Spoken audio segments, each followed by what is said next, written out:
Today, I am going to share a narrative that I am certain many of you will find relatable. During my childhood, I was the most prominent figure in our neighborhood. Whenever our instructor returned graded exams, I consistently achieved top marks. My peers would stare at me, wondering what my secret to success was. My parents boasted to everyone that their child was exceptionally bright and destined to become a physician or engineer. Consequently, I became convinced of my own genius, imagining that I would eventually dominate the world. Yet, as I sit here now, my entire existence is confined to a computer screen and tedious, repetitive tasks. Have you ever felt this way, once being a prodigy only to wake up feeling adrift, uncertain of your identity or purpose? You might be wondering why this occurs, right? Do not worry, as I will address this inquiry for you in this video. Let us begin immediately. You know, when I was young, my life felt like a dream. After finishing tests, I would pass the time playing games while others struggled with their assignments. My teacher praised my intellect, classmates admitted defeat, and parents claimed I understood everything instantly. I possessed immense self-assurance, believing my future would be a smooth, obstacle-free path. However, maturing taught me that reality is far more complex. As I progressed through high school and university, challenges intensified beyond simple arithmetic.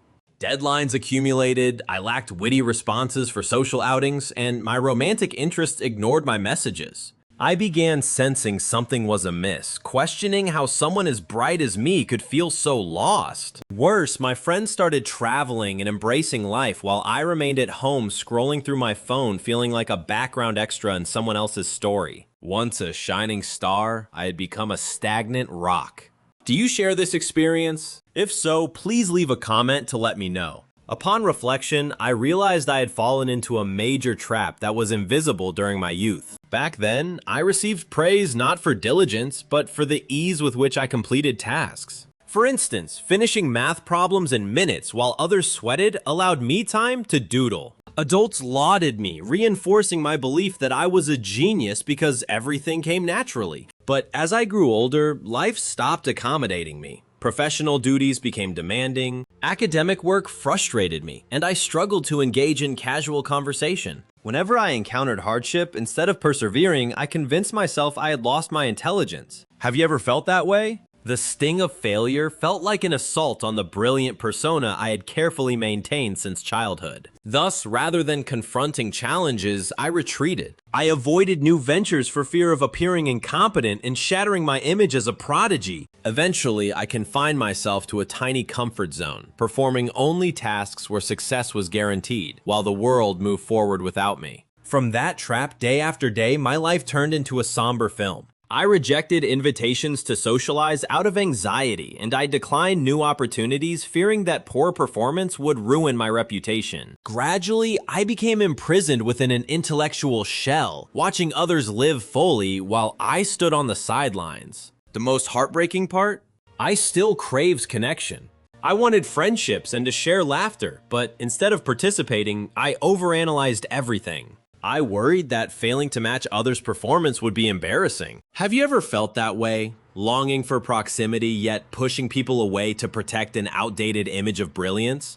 I discovered that this shell isolated me, and I lacked the tools to break free. Once I identified this snare, I questioned how my supposed genius failed to resolve my loneliness. I utilized my analytical mind to dissect my sadness, wondering if it stemmed from a lack of friends or a lack of joy. I drafted plans to socialize and meet new people, but these efforts were fruitless. The more I ruminated, the more distressed I became. I spent hours staring in the mirror, demanding that my intellect find a way out of this rut. Yet no solution emerged because my brain was designed for logic, not for navigating emotional voids. At my lowest point, I consoled myself by claiming I was simply misunderstood and introspective. While that sounds sophisticated, I was actually constructing a fortress to hide my sorrow. I realized my intelligence did not equate to happiness. After constant contemplation, I finally understood that maintaining the prodigy label would lead to a lifetime of misery. Consequently, I chose to abandon that identity.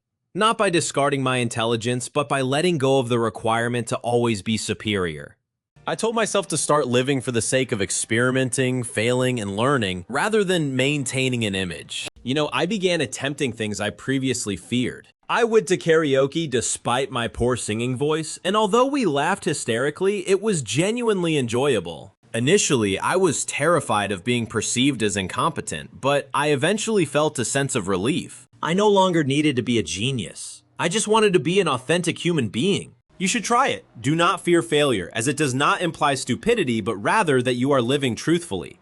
I realized that my childhood status came from a willingness to act, and now I must do the same, even if stumble. Every time I step out of my comfort zone, I feel more connected to my peers and to life itself. I now understand that I do not need to be the smartest person in the room. I only need the courage to enter. As a child, I was a star because I lacked fear. Now, I am content being ordinary as long as I feel at ease. Stop observing others from the periphery and dive in, get messy, make mistakes, and you will find life far more enjoyable. Release the pressure to be brilliant, live authentically, and connection and joy will naturally follow. I was once adrift, but now I am reclaiming my purpose one step at a time. If you relate to this, take the initiative. You do not need to be perfect. You only need the courage to try.